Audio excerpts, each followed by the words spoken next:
नमस्कार मित्रों, मेरे चैनल बजरंग सैनिक ग्रुप पर आपका फिर से स्वागत है। आज हम आपके सामने एक नया बिंदु लेकर आए हैं, क्रिया भाग 1। इसमें हम क्रिया और उसके धातु और सकर्मक क्रिया के बारे में संक्षिप्त जानकारी हासिल करेंगे। सबसे पहले हम बात करते हैं क्रिया की। क्रिया क्या है? क्रिया किसी कार्य का होना या करना को क्रिया कहते हैं। या तो कोई कार्य हो रहा है या उस कार्य को किया जा रहा है, जैसे चलना, उठना, बैठना, सोना, जागना, खाना, पीना। ये सब क्रियाएं हैं जो या तो होती हैं या किसी के द्वारा की जाती हैं।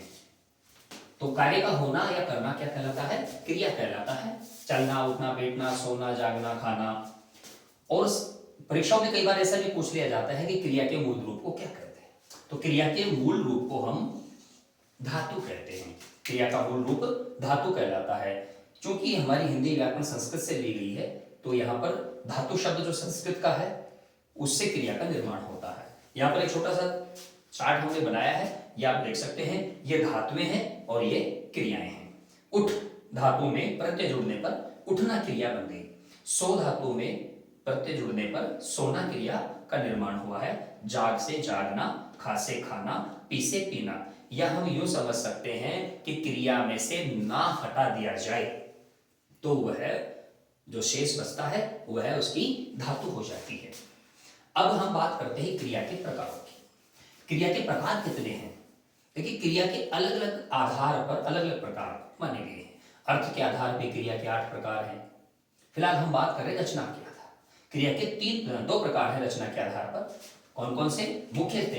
एक तो सकर्मक क्रिया, सबसे पहले हम बात करेंगे किसकी? सकर्मक क्रिया की। दूसरी है आकर्मक क्रिया। मुख्यतः क्रिया के 2 ही भेद होते हैं, एक आकर्मक और एक सकर्मक। सकर्मक क्रिया की जब हम बात करते हैं तो ध्यान में रखने की एक बात है, इसमें शब्द अपने आप में सारी परिभाषाएं समेटे हुए होता है। सकर्म अक अर्थात ऐसी क्रिया जिसमें कर्ता के साथ कर्म है या कर्म के होने की संभावना है। ये तो साफ साफ हमें पता लग जाता है। सकर्मक क्रिया जिस क्रिया के व्यापार एवं उसके फल का प्रभाव कर्ता व कर्म दोनों पर पड़ता है, कर्ता व कर्म दोनों पर पड़ता है, उसे सकर्मक क्रिया कहते हैं।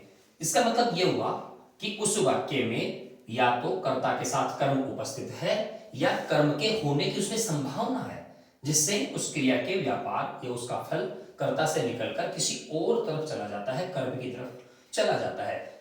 इसको हम उदाहरण से समझते हैं। एक उदाहरण में लेता हूं, जैसे मान लीजिए वह सो रहा है। ये उदाहरण है, वह सो रहा है। अब इसमें आप देख सकते हैं कि सो रहा है यानी सोना क्रिया है। कौन सो रहा है? वह सो रहा है। तो वह सो रहा है, इसका मतलब वह तो हो गया इसका कर्ता। अब इस क्रिया का जो प्रभाव है वो केवल और केवल कर्ता पर ही पड़ रहा है, उसके अलावा उसका कोई प्रभाव किसी अन्य पे नहीं पड़ रहा है। हम ऐसे ही दूसरा एक उदाहरण लेते हैं। राम बस चलाता है। ये दूसरा उदाहरण हम लेते हैं। राम बस चलाता है। यहां पर ध्यान से देखिए, चलन क्रिया है और इस चलाना क्रिया का कर्ता तो हो गया राम। चलाना क्रिया का कर्ता तो हो गया राम। अब लेकिन चलाने क्रिया का प्रभाव पड़ किस पे रहा? क्या राम पे पड़ रहा है? नहीं, राम तो केवल चलाने क्रिया का कर्ता ही है, बल्कि उसका प्रभाव बस पे पड़ रहा है, क्योंकि चलने का काम बस कर रही है। तो इसका मतलब है यहां पर इस चलाना क्रिया का प्रभाव कर्ता से निकलकर किसी और पे पड़ा है, जिसको हम कर्म कह रहे हैं। तो इसका तात्पर्य यह हुआ कि चलाना क्रिया सकर्मक है और सोना क्रिया अकर्मक है। तो हम अकर्मक और सकर्मक के बीच का फर्क आसानी से इस 2 उदाहरणों से समझ सकते हैं। जब क्रिया का पूरा फल, पूरा प्रभाव, पूरा व्यापार केवल और केवल कर्ता तक सीमित होकर रह जाता है, तब वहां पर अकर्मक क्रिया होती है। और जब क्रिया का प्रभाव कर्ता के अलावा किसी और पर भी पड़ता है, जिसको हम कर्म के नाम से संबोधित करेंगे, उस कर्म पर भी जब उसका प्रभाव पड़ता है तब वहां पर हम उसको सकर्मक क्रिया के नाम से जानते हैं। तो इस प्रकार से हम दोनों में हल्का सा जो अंतर है उसको दोनों उदाहरणों से आसानी से समझ सकते हैं। अब हम आपको सकर्मक क्रिया की आगे की बात बताएंगे।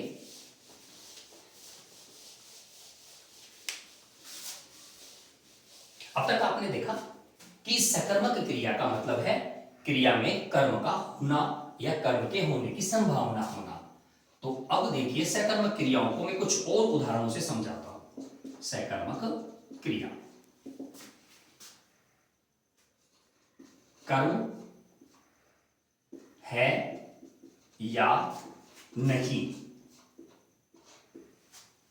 कई बार क्या होता है कि प्रतियोगी परीक्षाओं में ऐसे प्रश्न पूछ लिए जाते हैं कि क्रिया कौन सी है, तब हमें ये सोचने की आवश्यकता पड़ती है कि हम इसकी पहचान कैसे करें। तब सकर्मक क्रियाओं का छोटी सी ट्रिक मैं आपको बताता हूं कि सकर्मक क्रियाओं को उसमें वाक्य में उसका कर्म है या नहीं, इसकी चर्चा हम देखते हैं कैसे कर सकते हैं। तो आप ध्यान रखिएगा, दो प्रश्न अपने मस्तिष्क में लिख लीजिएगा, छाप लीजिएगा, अंकित कर लीजिएगा। क्या, किसे अथवा किसको। क्या, किसे अथवा किसको, ये तीन प्रश्न ऐसे हैं। इन प्रश्नों का जवाब अगर हम वाक्य में ढूंढेंगे और उनका जवाब हमें, इनका उत्तर हमें मिल जाता है, वाक्य में मिल जाता है, तो इसका तात्पर्य यह हुआ कि अगर जवाब मिल जाता है तो क्रिया सकर्मक हो सकती है। क्रिया सकर्मक हो सकती है। फिर से ध्यान दीजिएगा, होगी नहीं, हो सकती है। क्यों ऐसा, मैं क्यों इसलिए कह रहा हूं कि ये जवाब दो हो सकते हैं। पहला कि वो जवाब कर्ता भी हो सकता है और वो जवाब कर्ता के अलावा भी हो सकता है। तब हमें इस चीज को समझने की आवश्यकता है। अगर उसका जवाब कर्ता के अलावा है तब क्रिया सकर्मक होगी।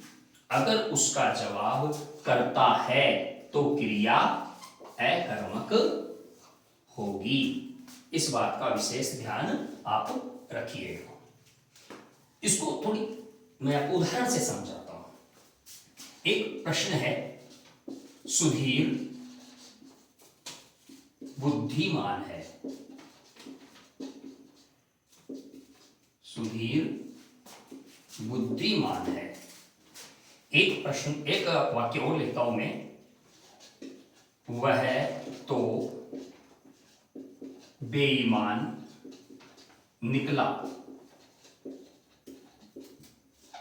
एक वाक्य में लिखता हूं यहां पर,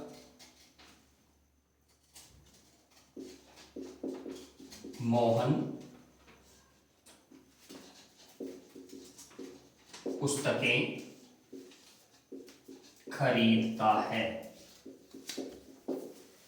ये मैंने आपके सामने तीन उदाहरण लिखे हैं। सबसे पहले हम बात करेंगे सुधीर बुद्धिमान है। तो इसमें आप देख सकते हैं कि सुधीर यानी ये काम करने वाला करता है। दूसरा है वह तो बेईमान निकला, इसमें यह वह ये करता है। तीसरा वाक्य है मोहन पुस्तकें खरीदता है, इसमें मोहन करता है। तो तीनों के कर्ताओं को हमने अलग आइडेंटिफाई कर लिया है। अब प्रश्न अपने पास है क्या, किसे, किसको। तो सबसे पहले सुधीर क्या है, तो एक उत्तर अपने पास आ सकता है कि सुधीर बेईमान है। एक उत्तर हमारे पास आ सकता है, क्योंकि कई बार हम क्या होते हैं कि उत्तर न होते हुए भी उत्तर अपना बना लेते हैं। तो सुधीर क्या है, तो सब बेईमान है। अब बेईमान कौन है, इस प्रश्न का जवाब देखिए। बेईमान कौन है, तो आपको कौन मिलेगा, बेईमान सुधीर। अब मेरा प्रश्न यह है कि सुधीर कौन है, तो आप बताएंगे करता है। तो इसका मतलब है इस क्या का जवाब जो आया वो क्या हुआ, करता। तो कर्ता जब इसका जवाब है तो इस वाक्य में क्रिया अकर्मक है। इस वाक्य की ये क्रिया अकर्मक है। अब आप देखिए दूसरा उदाहरण देखिए। दूसरा उदाहरण है कि वह तो बेईमान निकला। अब यहां से वही प्रश्न में फिर से पूछता हूं आपसे कि क्या निकला। प्रश्न ये है क्या निकला, तो आप जवाब देंगे क्यों बेईमान निकला। ऊपर बुद्धिमान था और यहां बेईमान है, कोई बात नहीं कि बेईमान निकला। अब वही प्रश्न में दोबारा पूछूंगा कि ये बेईमान कौन है, तो आप बताएंगे कि बेईमान वह है। तो फिर मैं ये पूछूंगी वह कौन है, तो इसका जवाब होगा कि वह कर्ता है। और जिसका जवाब करता है उस क्रिया को हम अकर्मक कहेंगे। तो इसका मतलब ये निकलना क्रिया भी अकर्मक है। अब हम तीसरा वाक्य देखते हैं। मोहन पुस्तकें खरीदता है। हमारा प्रश्न है कि साहब वो क्या खरीदता है, तो आप कहेंगे कि वो पुस्तकें खरीदता है। क्या पुस्तकें मोहन है? बिल्कुल नहीं है। क्या मोहन पुस्तकें हैं? बिल्कुल नहीं है। तो इसका मतलब है खरीदना क्रिया का प्रभाव मोहन के साथ साथ पुस्तकों पर भी पड़ रहा है। तो जब किसी क्रिया का प्रभाव अपने कर्ता से निकलकर किसी और पर प्रभाव पड़े तो वहां पर सहकर्मक क्रिया होती है। और इसका जवाब देखिए कर्ता के अलावा, किसके अलावा? कर्ता के अलावा होना चाहिए। अगर कर्ता के अलावा जवाब है क्या, किसे और किसको का, तो आप मानकर चलिए वहां पर क्रिया सकर्मक है। तो ये बात हुई सकर्मक क्रिया की पहचान कैसे करें। क्या, किसे और किसको। इनका उत्तर अगर कर्ता के अलावा आता है तो वो क्रिया सकर्मक होगी। अब सकर्मक क्रिया के भेद। सकर्मक क्रिया के भेद।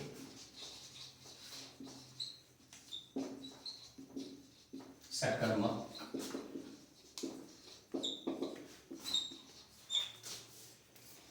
तो सकर्मक क्रिया के दो भेद होते हैं। सकर्मक क्रिया के दो भेद होते हैं। अब ये दो भेद कौन कौन से हैं, ये आपको बता देता हूं। सबसे पहले पूर्ण सकर्मक।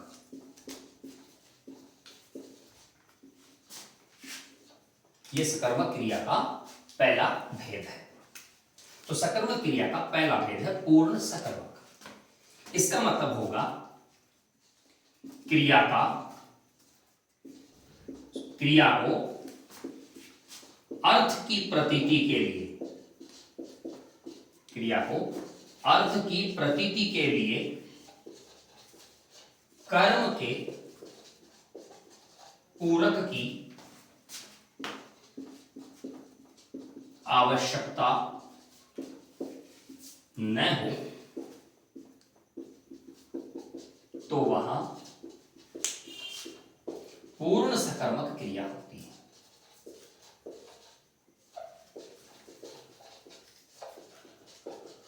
अब ये एक छोटा सा विषय है कि क्रिया को अर्थ की प्रतीति के लिए कर्म के पूरक की आवश्यकता न हो तो वहां पूर्ण सकर्मक क्रिया होती है। जैसे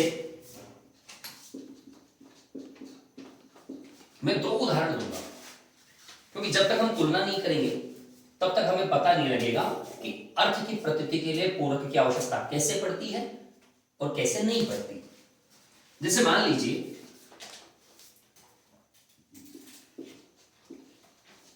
सुधीर राम को पुस्तकें देता है। सुधीर राम को पुस्तकें देता है। एक तो ये वाक्य है, एक ये है राम ने रावण को मारा। ये दो वाक्य हैं। अब आप इन दोनों वाक्यों को समझने की चेष्टा कीजिएगा।